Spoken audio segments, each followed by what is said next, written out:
So if you look something similar to this, you're going to want to know the answer to the fair question: how long will it take me to get to 10% body fat and have a six-pack? That's what we're going to cover in this video. If you're new to the channel, my name's Tom Sergey. I run the Gorilla Platoon online physique transformation program, where we get results like this each and every week and then speak about them online. So let's get you up and running.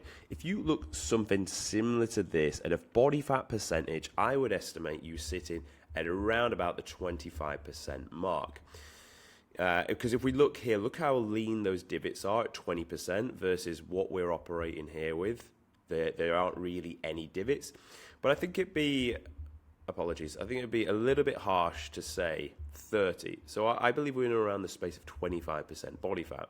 So you are 80 kgs, let's say for argument's sake, 25% body fat. That makes you having a lean mass of 60 kilograms. Now, when we're establishing what our goal weight is, we understand at 10% body fat, we're pretty much going to be able to see visible clean-cut abs. So we're just going to add 10% to 60. It's going to give us 66 kgs.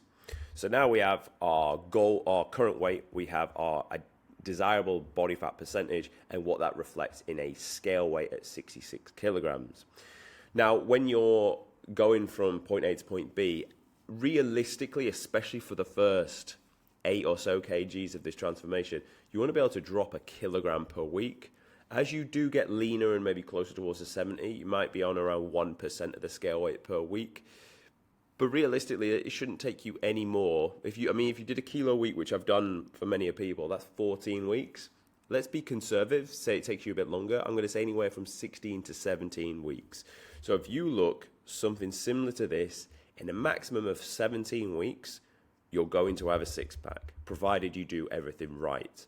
So what does doing everything like look and feel like? Well, when you set off, you're going to need to know, so you've got your RMR at 1,666, or BMR, you may have heard it, resting metabolic rate or basal metabolic rate. You've got your activity multiplier, so you take this, times it by how active you are. For most of you, you're going to sit in this 1.55 because you're moderately active. That's going to give you a maintenance of this guy specifically, 2,582. Now, we know you need to be in a deficit to drop off, obviously, body fat. Now, the way I do this rule of thumb when it comes to how much of a deficit, it will depend on your starting body fat percentage. So, if you are 20% or below, what I will actually do to this figure is we'll go minus 2.5, and that will bring us in just below and around 200 calories below your maintenance. The leaner you are, the higher you can start food. The fatter you are, obviously, the less food you really need, so you can go a little bit more aggressive. So instead of going at a minus drop of 0.3, I will go for someone like this, I'd go minus 0.5. So doubling the deficit of the guy before, because they're around 25% body fat. And honestly, if you were even more than that, you could go at 0.75. So starting feeding would then be pulled to 2,142 calories. We then want to work out the macro split to piece inside of that. And to begin with, it's going to be protein that we establish first. Now, how much protein do you need is specific to how much lean muscle mass you actually have. So for this guy, 60 kilograms, you're going to get this number, you're going to times it by 2.4. That's how you're going to establish this target here. When you're fatter, going off 1 gram per pound of body weight is not bad, but really it's too much, because adipose tissue doesn't require protein, just the lean muscle mass does. That's why I work off this formula.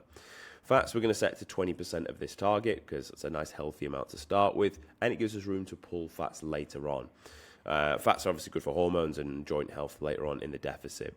Then the rest is going to be filled with carbohydrates to make up the rest. And with this, when we're choosing our meal plan of what to eat specifically, we're going to decide on our protein options first, and we're going to make this up from fattier options like whole eggs, salmon, and red meat, and then leaner options like turkey, tuna, whitefish, yogurt, and maybe some protein powders as well. When we set our fat target, we're either going to use, again, maybe egg yolks, the fat from the meat and the fish, or we're going to use things like dark chocolate, peanut butters to get those in there, or some form of nuts. Then from the carb options, we're going to choose predominantly nutrient-dense carbohydrates like oats or potatoes. If we have an issue digesting any of those, we might use rice or pasta. And then, of course, the holy grail of foods that we need is fibrous foods coming from fruit and veggies. We're talking spinach, kale, or broccoli as our main, like, really, really good nutrient-dense vegetable. And then we may make the rest up with, like, tomato, asparagus, onions, peppers. Fruits are definitely going to need to be in there. The main ones you want to put in there are going to be kiwis, blueberries, or any form of berries, to be honest, and also pineapple. And then the rest could be made up of, like, apples and bananas. And that's how you'd piece together your meal plan to get things moving. When you're starting out and you look something similar to this, I'd start straight on the money with cardio. Start at 20 minutes per day, and that's going to allow you to create that deficit without needing to pull so much food so quickly. Keep your heart rate 120 to 130. It's something that you can do daily. If you're 25% body fat, you're not going to be out running. Your joints would be battered, you would quit, and you'd accumulate too much fatigue. So we're talking walking on a treadmill or a bike, and then get out and do your 10,000 steps each and every day. So that's how you would set the plan up to get going. And all that is pretty simple, but allow me just to give you a quick kick up the arse. If you look like this for longer than you need to, you are really selling yourself short in life. Because think of how much, like, potential you're wasting. Because if you walked around and you look like this for the longest period of time, you're not going to be the most confident individual. Because you're always going to have seen yourself as someone that is overweight or doesn't have shape to him. And you would like that. Every man, I don't care who you are, would love to have a six-pack. You absolutely would. So the longer you spend dilly-dallying and fucking around and coming up with excuses as to why you're not in shape yet, the less days on this earth you're going to spend as a confident individual. And the more days you spend as a confident individual, the more appetite you will have to go and take on bigger tasks, take risks, achieve new things, get to the next levels in life. But you need that confidence to take that first step forward. It's very hard to take this step forward from a space of low confidence because you don't think you'll achieve the thing. Therefore, you're not going to, like, risk your own ego, even though shouldn't be very high anyway. And you'll just never really achieve anything because you've not bothered to get yourself in shape. Getting yourself in shape is really the key and the gateway to life. Once you're in shape, and you know you've got the character traits of someone of a six-pack, you know you can be disciplined, you know you'll do the work when you don't want to, you know you've got your own integrity. When you say you do something, you'll get it done. You know you're a man that's consistent. When you start something, you don't stop, you do it daily. You know you're a man of resilience, that even when things are hard, you still get the job done. When you've got the six-pack that resembles those traits, you will have a much bigger, like, sense of self that you can go and achieve more and greater and bigger things. And the only way to get true fulfillment as a man is by doing something you find fairly challenging that you could fail at, doing it, and to be honest, the love is actually found whilst you're doing it, and then obviously achieving it and being like, cool, great, and then you're on to the next thing, and the next thing, and the next thing. And that's how you live a life of great mental health as a man, through doing things that you find hard and getting them done. And as I said, the love is actually found in the time doing the thing.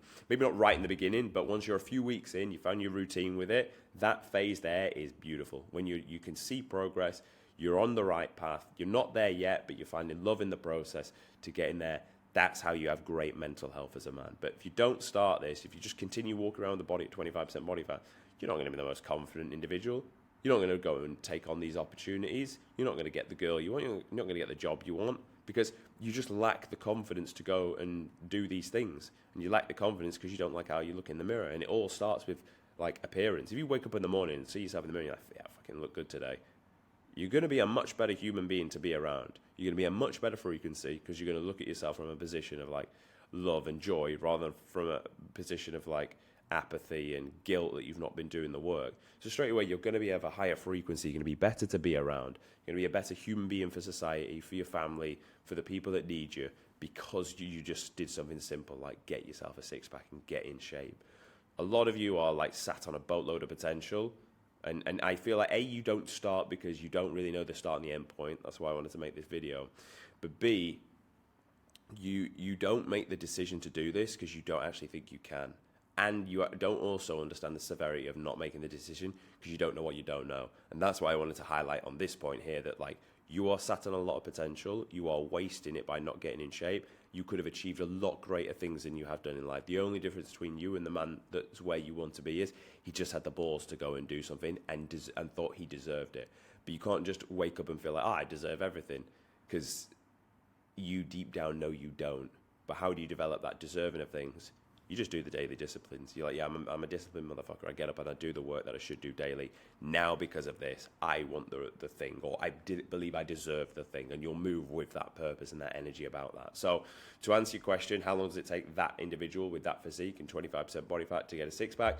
You're talking, I'd say, let's say, a conservative 16 to 17 weeks, and you'll be in shape. So get fucking starting today. If you want me to do this for you, there'll be a link in the description. Come join us at the Gorilla Platoon. And other than that, we turn up daily. So thanks for watching. I'll see you tomorrow.